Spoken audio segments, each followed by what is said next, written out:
Africa का सबसे iconic landscape savanna.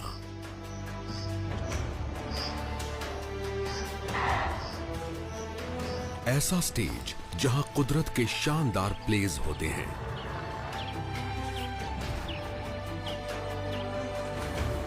ये जगह बिग 5 के लिए जानी जाती है, पर यहां कुछ ऐसे जीव भी रहते हैं जिन्हें पहचानना हमारे लिए मुश्किल है। शिकारी से शिकार तक इकोसिस्टम का ऐसा साइकिल जहां छोटे से बड़े जीव तक एनर्जी फ्लो होती रहती है।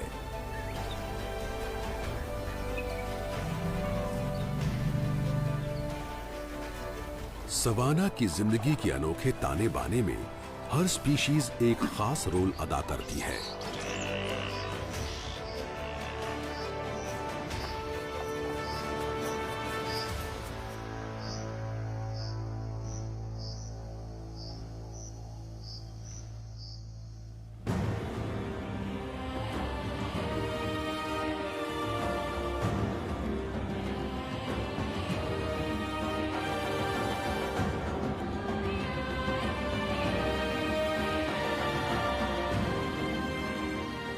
Wild life icons. अफ्रीका में सबसे ज्यादा थॉर्न बुश सवाना पाया जाता है। घास के ऐसे विशाल मैदान जो कॉन्टिनेंट के करीब आधे इलाके पर फैले हुए हैं। सवाना 3 करोड़ स्क्वायर किलोमीटर पर और 27 अफ्रीकन देशों पर फैला हुआ है।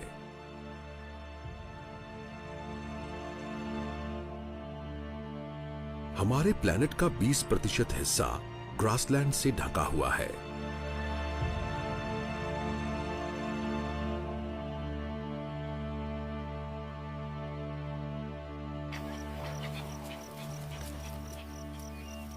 हैरानी की बात यह है कि सवाना में और कुछ नहीं बल्कि सीधी सादी घास ही उगती है। साउथ अफ्रीका के सवाना में घास की कई किस्में पाई जाती हैं। कई नाजुक पौधे जो पूरे इकोसिस्टम का पेट भरते हैं।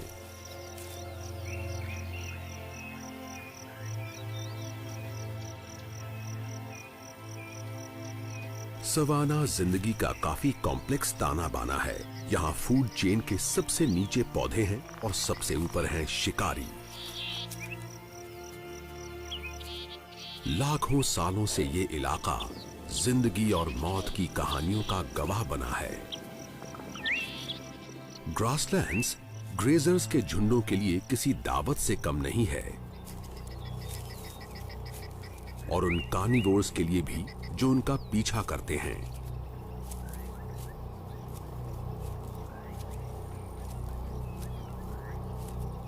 शेर सवाना के सबसे जबरदस्त शिकारी हैं।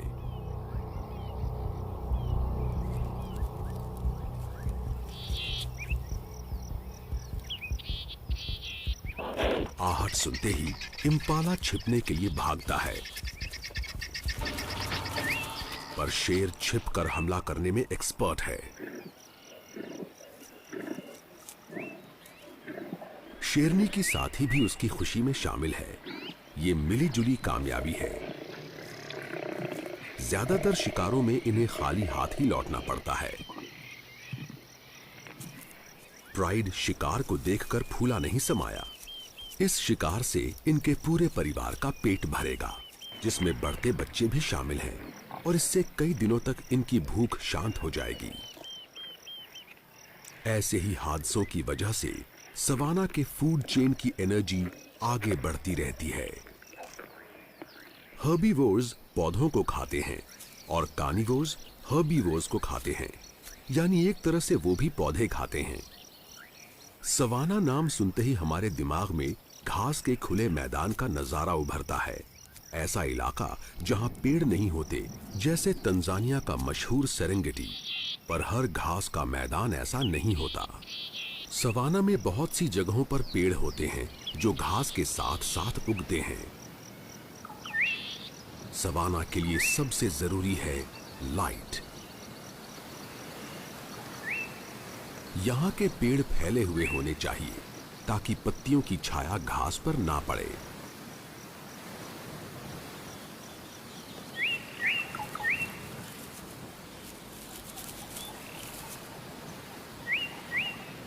बाकी की जरूरी चीजें हैं साल भर की गर्मी और गर्मियों के मौसम में टेम्परेचर का और बढ़ जाना, और साथ में गर्मियों की बारिश।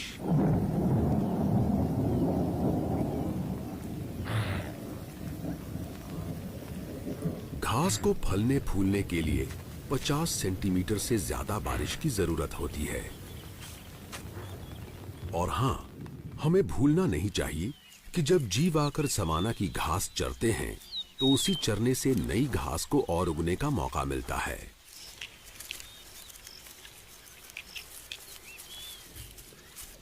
इस इकोसिस्टम में मौजूद सारे जीवों का पेट भरने के लिए सबसे पहला कदम है सूरज की एनर्जी का सही इस्तेमाल।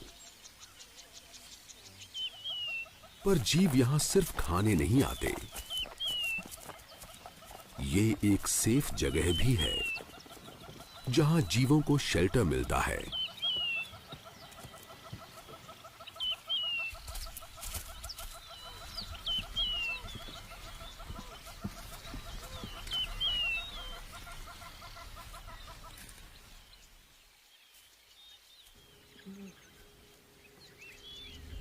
पर सारे जीवों में जो इस इलाके के लिए सबसे ज्यादा जरूरी है वो है हाथी।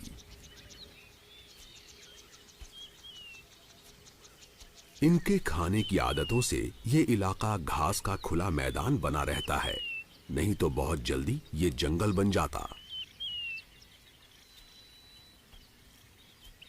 हाथी करीबी रिश्तेदारों का झुंड बनाकर रहते हैं और उन सब की मुखिया भी फीमेल ही होती है। वो इस इलाके का चप्पा चप्पा जानती है और खाने की सबसे जरूरी जगहों को भी पहचानती है।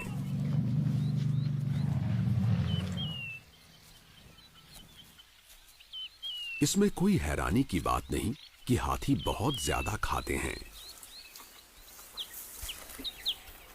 जमीन के जीवों में बुश एलिफेंट्स सबसे बड़े होते हैं और एक अडल्ट फीमेल का वजन 3 टन से ज्यादा होता है। उसके पूरे शरीर को एनर्जी देने के लिए उसके वजन का 5% यानी रोज 150 किलो की घास और पेड़ पौधों की जरूरत होती है।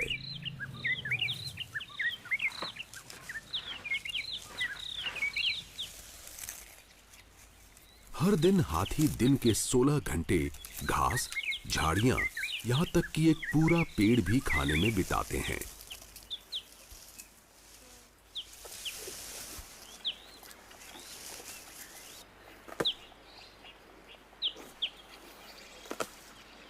ऐसा लगता है कि झुंड जहां से गुजरता है वहां अपने पीछे बर्बादी का नजारा छोड़ जाता है।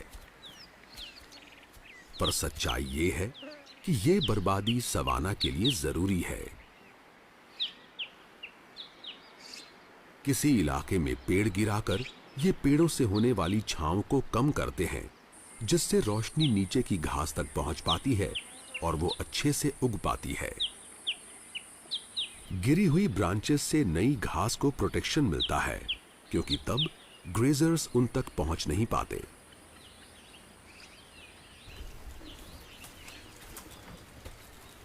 इस तरह नई घास उगती है और हैरानी की बात यह है कि बर्बाद हुए पेड़ों का भी फायदा होता है।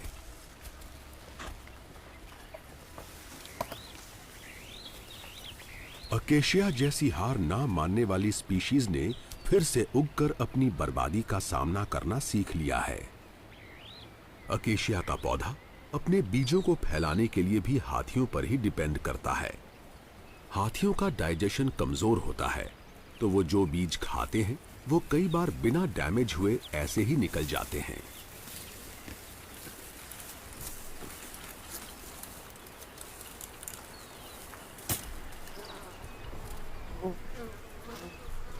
इनका डंग मिनरल से भरा होता है, जो अकेशिया बीजों के उगने के लिए परफेक्ट खाद का काम करता है।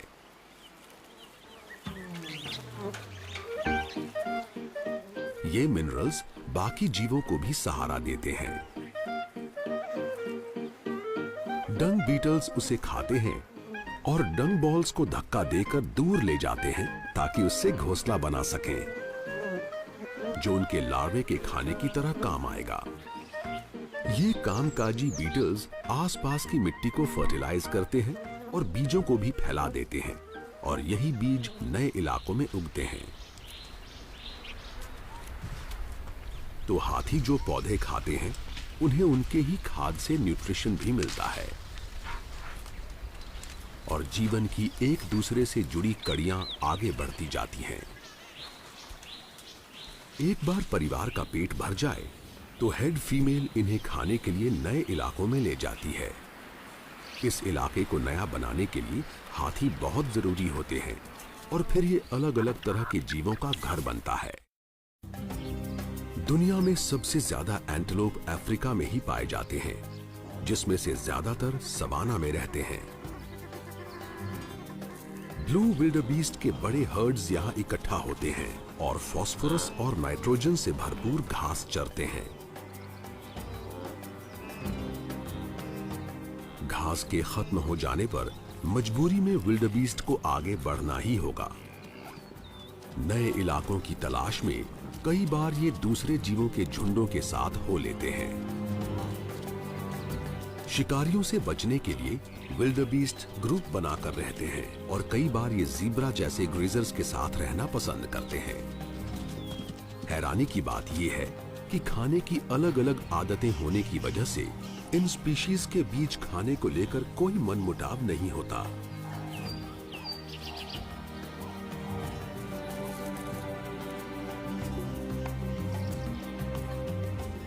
साल के ज्यादातर वक्त खाने की कोई कमी नहीं रहती, पर अब हालात बदल रहे हैं।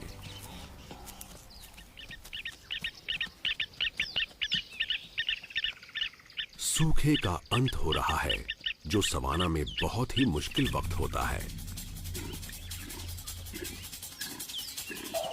कई महीनों से बारिश नहीं हुई है और भूखे ग्रेजर्स ने घास को पूरी तरह से चर डाला है, पर घास खत्म नहीं हुई है। अगर बारिश आ गई तो ये फिर से उग जाएगी, पर अब बची है पचने में मुश्किल सूखी सख्त घास। साल के इस वक्त ग्रेजर्स को खाने की कमी महसूस होती है, पर हैरानी की बात है कि इस मुश्किल वक्त में भी इनका खाने को लेकर आपस में कोई झगड़ा नहीं होता। सवाना की जिंदगी का राज है मिल बांटकर खाना, पर मुकाबले की वजह तो कुछ और ही है। मेटिंग सीजन की शुरुआत हो रही है। जीव एक दूसरे को आंक रहे हैं कि कौन उनका दुश्मन या साथी बनने लायक है।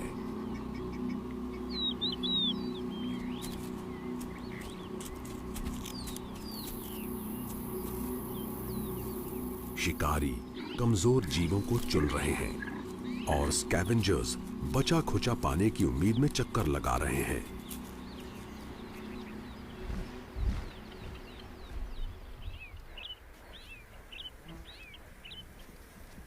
शेर हमेशा अपने अगले शिकार की तलाश करते रहते हैं। इनके झुंड को प्राइड कहा जाता है, जिसमें करीबी रिश्तेदार फीमेल्स और इलाके का सबसे ताकतवर शेर शामिल होता है। यह सच है कि शेर एक खतरनाक शिकारी है, पर असल में वो अपना ज्यादातर वक्त सोकर बिताते हैं। ज्यादातर यानी दिन के 20 घंटे। प्राइड का सारा काम रात के वक्त होता है, जब इनकी नाइट विजन इन्हें आसानी से शिकार करने में मदद करती है। आंख के नीचे की रिफ्लेक्टिव स्ट्रिप की वजह से शेर कम रोशनी में भी अच्छे से देख पाते हैं।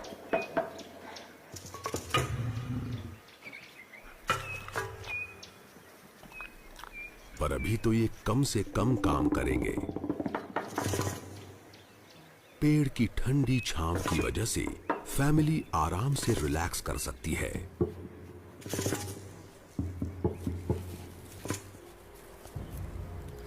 पर यह आराम ज्यादा देर के लिए नहीं है। सवाना के कार्निवोर्स में बहुत तगड़ा मुकाबला होता है। ये सब मांस खाते हैं और शिकार करना बहुत मुश्किल होता है।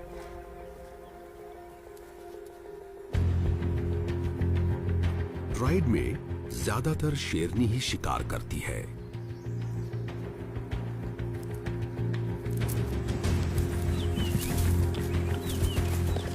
सब मिलकर शिकार करें, फिर भी कोई गारंटी नहीं कि शिकार करने में सफल हो जाएंगे।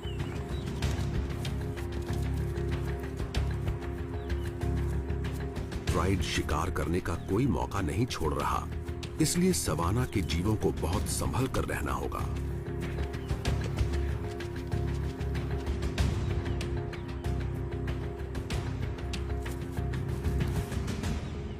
पर राइनो को डरने की जरूरत नहीं है। सवाना के कई ग्रेजर्स की तरह ये भी घास के एक्सपर्ट हैं। इनके पास इंसाइजर्स नहीं हैं, तो ये छोटी घास खाने के लिए अपने ताकतवर फ्लैट लिप्स का इस्तेमाल करते हैं और अपने विशाल मोलर्स से उसे चबाते हैं। व्हाइट राइनो दुनिया की सबसे बड़ी राइनो स्पीशीज है, जिसमें मेल का वजन करीब 2200 किलो होता है।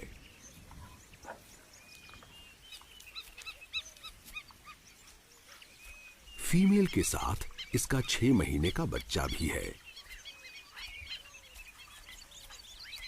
पर मेल के पास होने से इन्हें काफी खतरा है। बच्चों वाली मां ज्यादा झगड़ा मोल नहीं लेती, और अगर एक मेल ने किसी फीमेल को साथी के तौर पर चुन लिया तो वो बीच में आने वाले किसी को भी नहीं छोड़ता, फिर चाहे वो छोटे बच्चे ही क्यों ना हो। अजीब बात है कि मां ने अपने बच्चे को विशाल मेल के पास जाने की इजाजत दे दी। ये अपने नुकीले सींग से एक ही झटके में बच्चे का काम तमाम कर सकता है।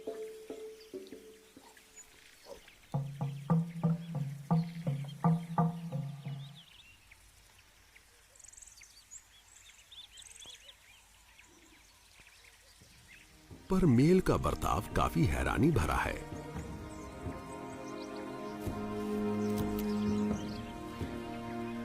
इसे छोटे बच्चे का अपने पास आना अच्छा लगा और इसने खेल ही खेल में उसे धक्का भी दिया।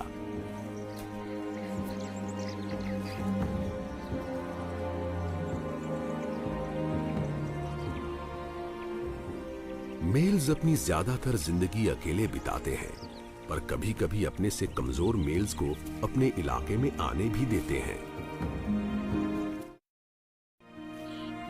इस खतरनाक एडवेंचर के बाद छोटा बच्चा अपनी मां के पास चला जाता है। सवाना में इसके जिंदा बचने के लिए सबसे जरूरी इसकी मां है, क्योंकि जिंदगी के पहले 2 सालों में वही तो इसे पूरी तरह सेफ रखेगी। हालांकि इसने ऊपर का खाना शुरू कर दिया है, पर फिर भी बच्चा 1 साल तक अपनी मां का दूध पीता रहता है।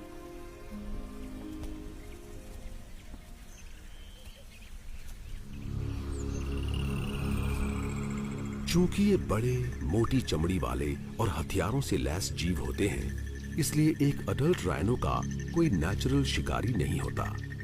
पर कभी-कभी बच्चे शेरों का शिकार बन जाते हैं। राइनोज की विजन कमजोर होती है, तो वो दूर मौजूद खतरे को भांपने के लिए अपने तेज कान और सेंस ऑफ स्मेल पर डिपेंड करते हैं।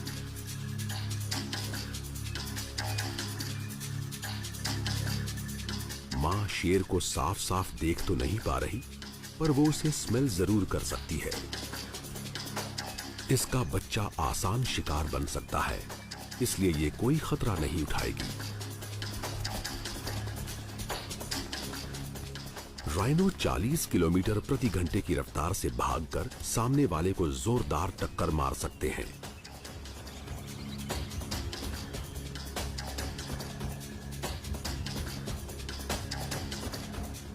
एक बड़ा मेल लायन भी फीमेल राइनो की ताकत के आगे कुछ नहीं है। आखिरकार बच्चा अपनी मां के साथ और मां की प्रोटेक्टिव इंस्टिंक्ट्स की वजह से आराम से दूध पी सकता है। शेर का एक पसंदीदा शिकार है बफलो। छोटे बच्चे बहुत ही आसान निशाना होते हैं। बच्चे तो बच्चे, बड़े भी इनका शिकार बन जाते हैं। खुद को प्रोटेक्ट करने के लिए बफलो बड़े झुंड बनाकर रहते हैं। ये मेल्स और फीमेल्स की हर वक्त बदलने वाली कॉम्प्लेक्स सोसाइटीज होती हैं।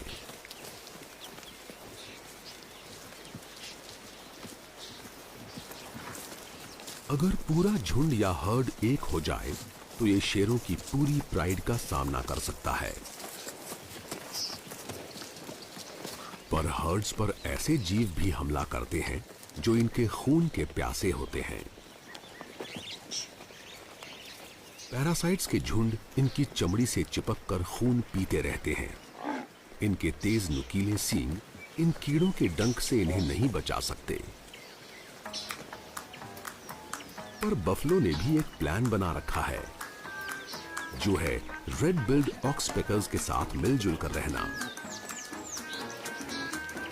ये मददगार पक्षी इनके शरीर पर से फ्लीज, टिक्स और स्वॉर्मिंग फ्लाइज को चुन चुनकर खा जाते हैं। परेशान करने वाले कीड़ों से पीछा छुड़ाने के लिए बफलो इन पर ही डिपेंड करते हैं और ऑक्सपेकर को भी कभी ना खत्म होने वाली दावत मिलती रहती है। हर्ड जहां भी जाता है, ऑक्सपेकर इनके साथ हो लेते हैं।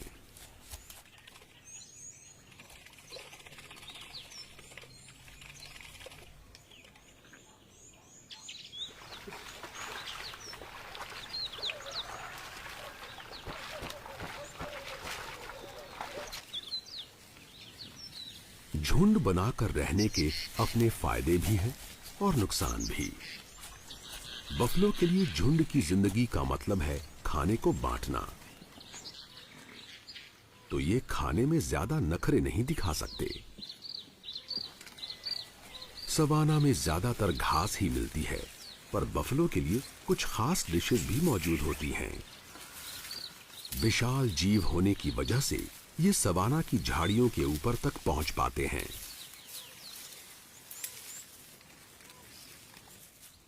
सवाना का एक और एक्सपर्ट है दुनिया का सबसे बड़ा एंटीलोप, ईलैंड।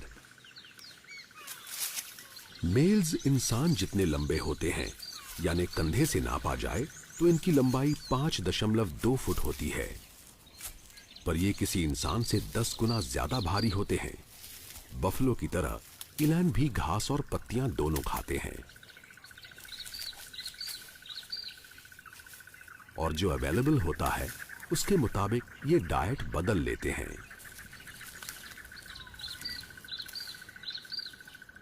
ईलैंड की खासियत है चलते वक्त क्लिक की आवाज करना। ये उसकी ताकत का सिग्नल है। मेल जितना बड़ा होगा, उसकी क्लिकिंग की आवाज उतनी जोरदार होगी।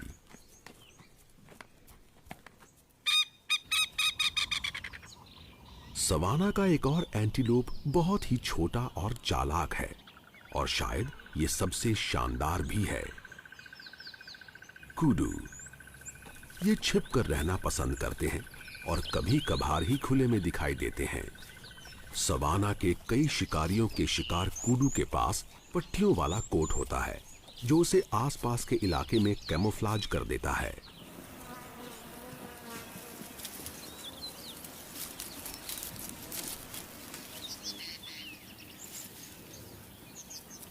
सारे रूमिनेंट जीवों की तरह इस फीमेल को भी अपने खाने को च्यू करना ही होगा। ये हर बाइट चबाते हैं, उसे निगलते हैं, फिर खाने को पेट से मुंह में लाते हैं और फिर थोड़ा और चबाते हैं।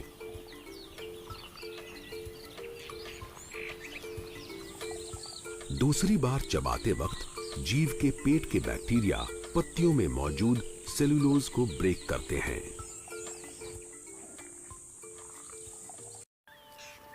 झाड़ियों के बीच छिपे कूडू की तरह सवाना के सारे जीवों की जिंदगी इस अनोखे इलाके में पाए जाने वाले अलग अलग हैबिटेट की वजह से टिकी हुई है।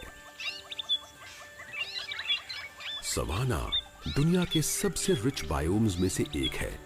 इसमें मौजूद हैं अनोखे पेड़ पौधे। कुछ इलाकों में तो पौधों की 5000 से ज्यादा स्पीशीज देखने को मिलती हैं। सवाना में पेड़ों की कई किस्में पाई जाती हैं, जिसमें एक है ताकतवर अकेशिया। सिर्फ सवाना में पाई जाने वाली इस स्पीशीज को ना सिर्फ हाथी खाते हैं, बल्कि ये एक और मशहूर आइकन का पसंदीदा खाना है। हम बात कर रहे हैं दुनिया के सबसे लंबे जीव जिराफ की।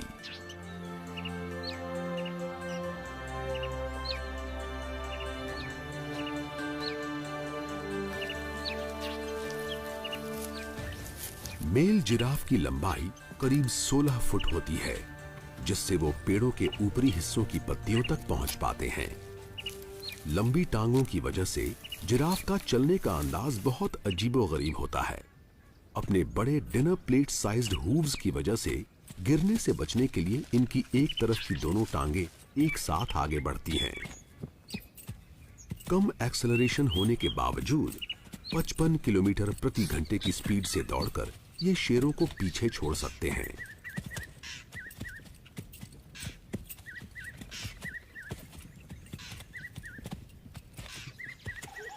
इनकी हाइट की वजह से ये दूर से आते शिकारियों को देख पाते हैं और साथ ही पेड़ों के ऊपरी हिस्से पर लगी नरम नरम पत्तियों का मजा भी ले पाते हैं। इसका मतलब खाने के लिए कम हाइट वाले जीवों और इनमें कोई मुकाबला नहीं होता।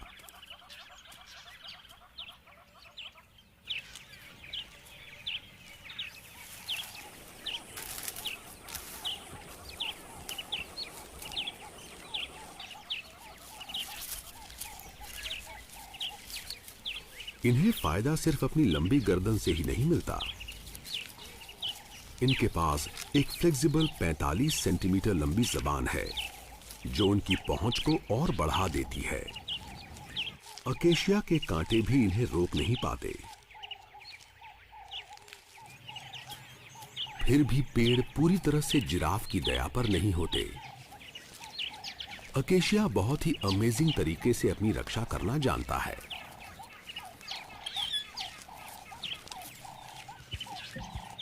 जैसे ही ब्राउजर पेड़ को खाते हैं, उसकी पत्तियां जहरीला टैनिन बनाने लगती हैं। वो हवा में एथिलीन नाम का केमिकल भी छोड़ते हैं, जो करीब 140 फीट तक फैल सकता है।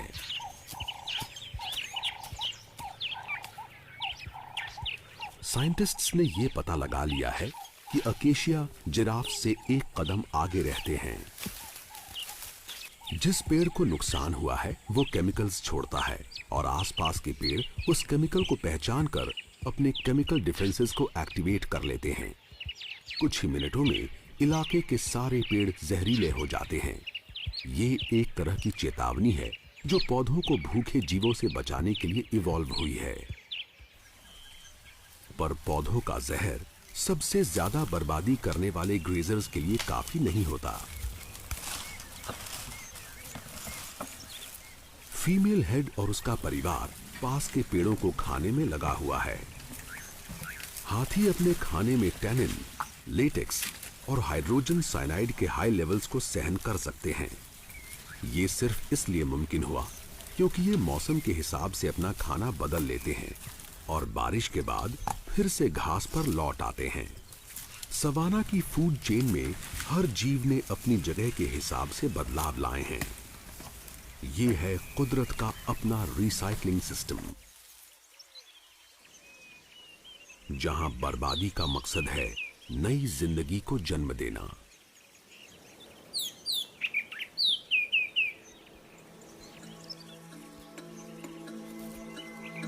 सूखे मौसम के अंत में सबके सर पर जुनून छाया हुआ है।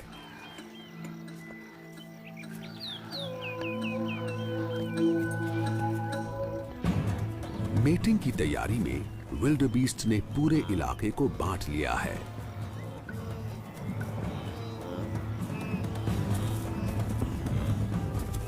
और फिर से वही सब शुरू हो चुका है। हर मेल अपनी छोटी सी जमीन को बचाने के लिए लड़ रहा है।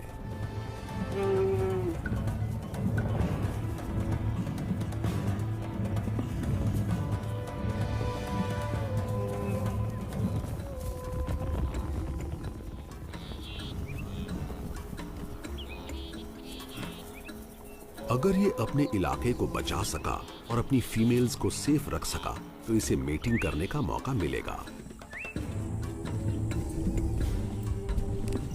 बफलो के झुंड में भी अपनी पोजीशन के लिए झगड़ा हो रहा है। मेल और फीमेल दोनों को सींग होते हैं, पर सिर्फ मेल्स के सर पर भारी भरकम सींग होते हैं, जिसे बॉस कहते हैं। ये सींग या हॉर्न्स हथियार की तरह होते हैं और सामने से हुए वार से खुद को प्रोटेक्ट करने के भी काम आते हैं। किसी मेल को फीमेल का दिल जीतने और किसी बच्चे का बाप बनने में 8 साल लग सकते हैं। मेल ज़ीब्रास पर भी जुनून छाया हुआ है। अपने विरोधियों को हराकर ही मेल अपनी फीमेल्स पर काबू कर सकता है।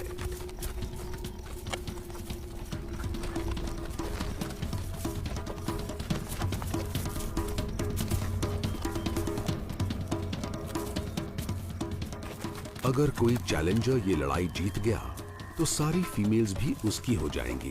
दांव पर इतना कुछ लगा है कि कोई भी मेल पीछे हटने को तैयार ही नहीं है।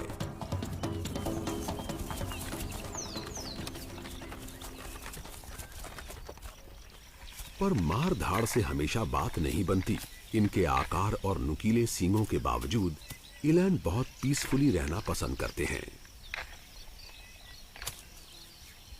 और मुकाबला करके ही मेल की ताकत का फैसला नहीं होता, वो होता है एक खास सोशल स्ट्रक्चर से।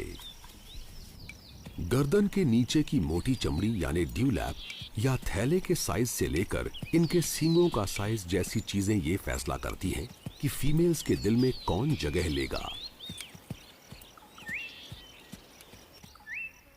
पर साल के इस वक्त सबसे जरूरी है शांति बनाए रखना।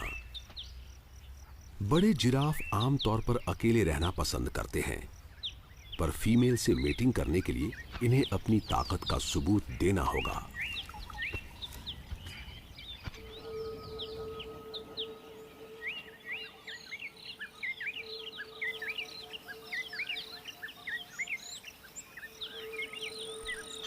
ये फैसला करने के लिए कि ज्यादा ताकतवर कौन है, इनके बीच होगा एक नेकिंग कॉन्टेस्ट।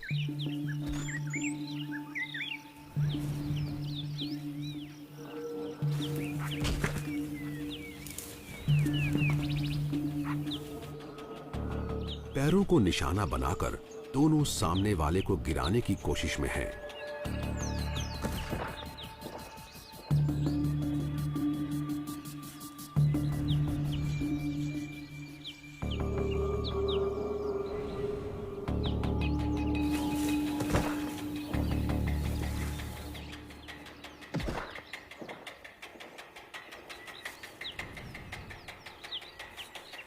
मेल की लंबी ताकतवर फ्लेक्सिबल गर्दन से जुड़ा 30 किलो का सर किसी बड़े हार्ड बॉल जैसा है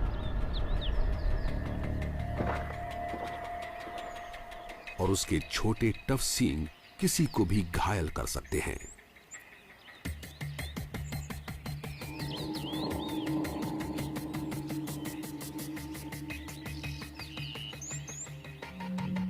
जिराफ का मुकाबला आधे घंटे तक चल सकता है और इनसे ये काफी बुरी तरह घायल हो सकते हैं। कभी-कभी इनके जबड़े और गर्दन टूट जाते हैं, पर इन झगड़ों में कभी-कभार ही किसी की मौत होती है। लगता है हमें अपना विनर मिल गया है।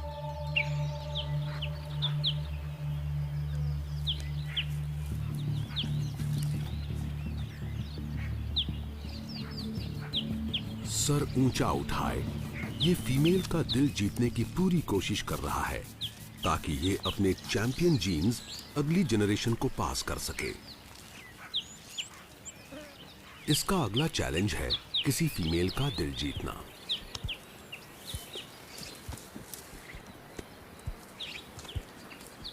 मेल जिराफ जैसे जैसे बड़े होते जाते हैं, उनका रंग गहरा होता जाता है। ये एक जवान मेल है और लगता है इसे ऐसी फीमेल मिल गई है जो इसकी साथी बन सकती है।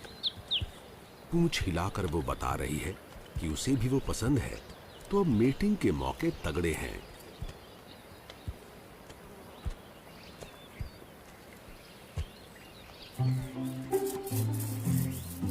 इसमें कोई इत्तेफाक नहीं कि सवाना के सारे जीव ब्रीडिंग के लिए यही वक्त चुनते हैं। कई स्पीशीज के लिए नई जनरेशन के पैदा होने और बारिश के शुरू होने का एक ही वक्त होता है। आने वाली बारिश से सवाना हरी हरी घास से भर जाएगा, वो खाना जो आने वाले नन्हे मेहमानों की भूख शांत करेगा। शिकारी जीव साल भर ब्रीड करते हैं ताकि वो ऐसे वक्त अपने बच्चों को पाल सकें जब किसी चीज की कोई कमी नहीं होती। शेरों के ज्यादातर बच्चे तभी होते हैं जब आसपास शिकार की कमी नहीं होती।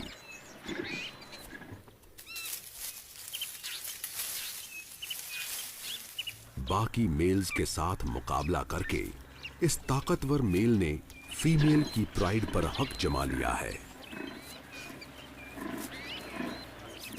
इलाके पर अपनी सेंट मार्किंग के जरिए ये अपने कंपेटिटर्स को वार्निंग भी दे रहा है।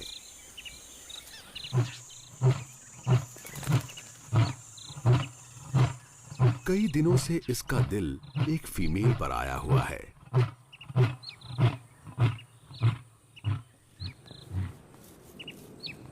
पिछले 48 घंटों से दोनों प्राइड से अलग होकर एक अकेली जगह पर आ गए हैं और ये लगातार हर 15 मिनट में मेट कर रहे हैं।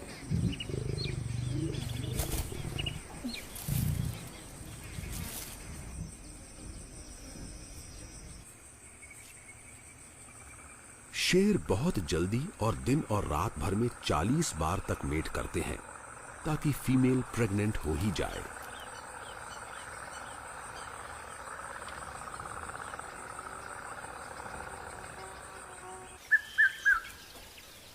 बाद में फीमेल अपनी प्राइड के पास वापस लौट जाती है।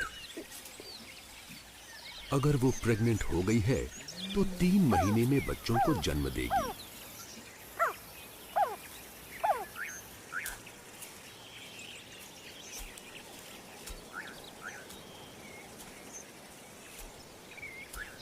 कई फीमेल्स के तो बच्चे हो चुके हैं और उन पेटुओं को पालना थकाने वाला काम है।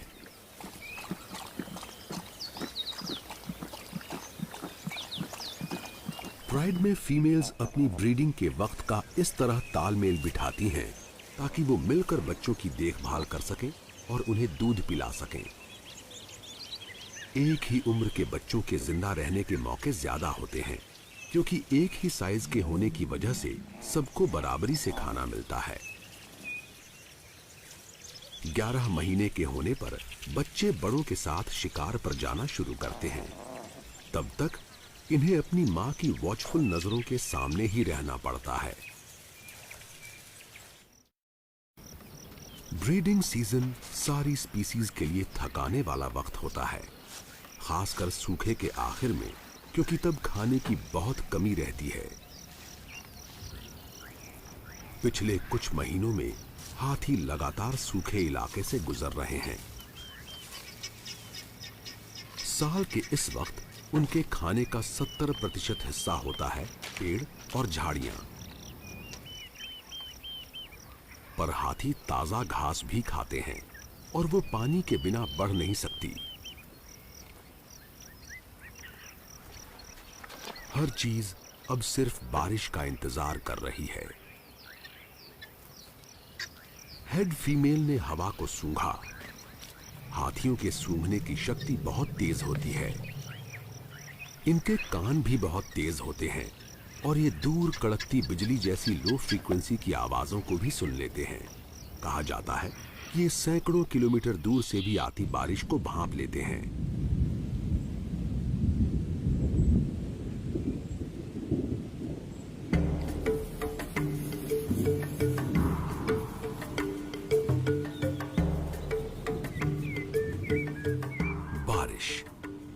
ये सवाना के लिए एक एसेंशियल इंग्रेडिएंट है।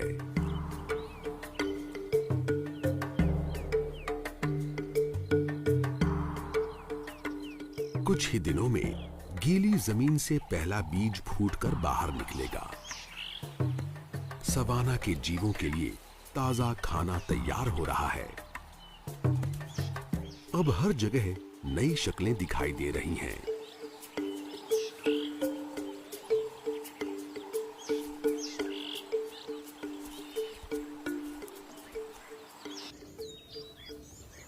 खुले इलाके में फीमेल ब्लेसबॉक एंटीलोप्स ने बच्चों को जन्म देना शुरू कर दिया है। ऊंचे आसमान से वेरोज ईगल ने नीचे की एक्टिविटी देख ली है। ईगल किसी बड़े एंटीलोप पर हमला नहीं कर पाएगा, पर अभी अभी पैदा हुए बच्चों को तो शिकार बना ही सकता है।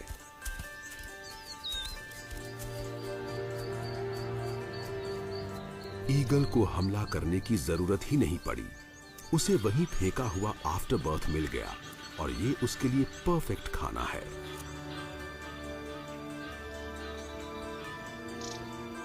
वेरोज ईगल्स की जोड़ियां जीवन भर साथ रहती हैं और इसकी साथी भी काफी भूखी है।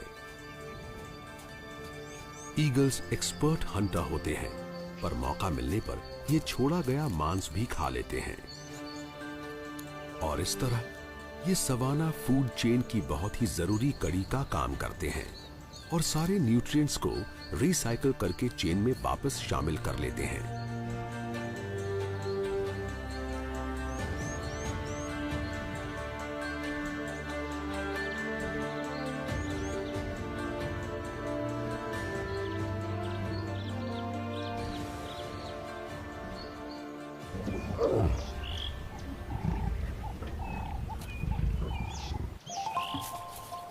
शेरों की प्राइड में कुछ नए चेहरे दिख रहे हैं। एक फीमेल अपने 6 हफ्तों के बच्चों के साथ लौटी है। अभी तक ये बच्चे अपनी मां के साथ अकेले डेन के अंदर थे, पर अब ये अपने पूरे परिवार से मिलने के लिए तैयार हैं।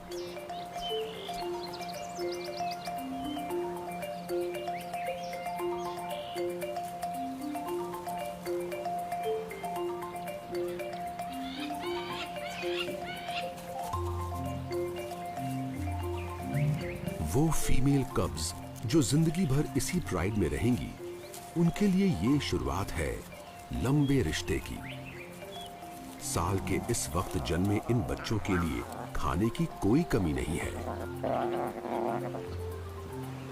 और अब जब बच्चे बड़े हो गए हैं, ये शिकार में अपना पूरा हिस्सा लेने में पीछे नहीं हटेंगे।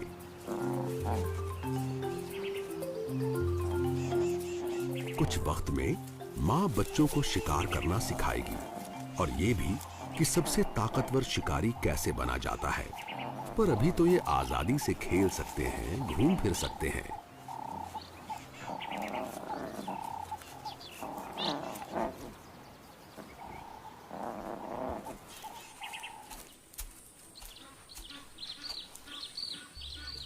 बारिश अपने साथ बहुत सारा पानी लाई है और सारे वाटर होल्स भर चुके हैं।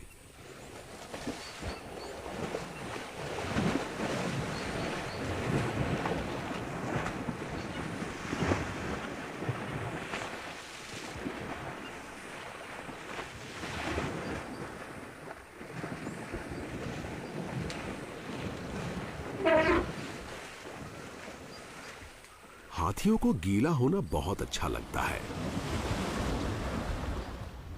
फीमेल हेड और उसका परिवार एक रिलैक्सिंग बाथ ले रहे हैं।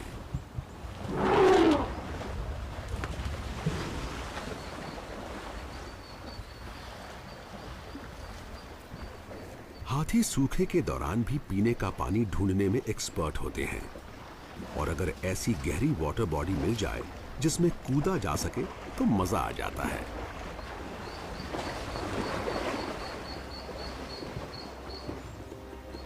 नहाना हाथियों की साफ सफाई का जरूरी हिस्सा है, जिसमें डेड स्किन और पैरासाइट्स को हटाने के लिए पेड़ों से रगड़ना भी शामिल है।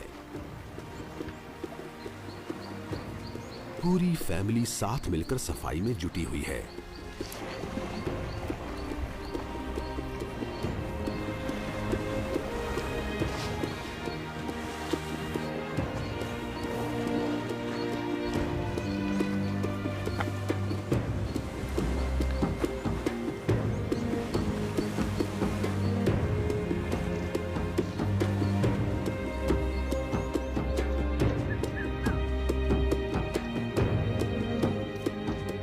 सवाना अफ्रीका के जंगलों के बीचों बीच है। यहाँ जानवरों और पौधों की किस्मत एक दूसरे से जुड़ी हुई है। एक ऐसे कभी न खत्म होने वाले साइकिल में जो अपने साथ बदलाव और नया जीवन लेकर आता है।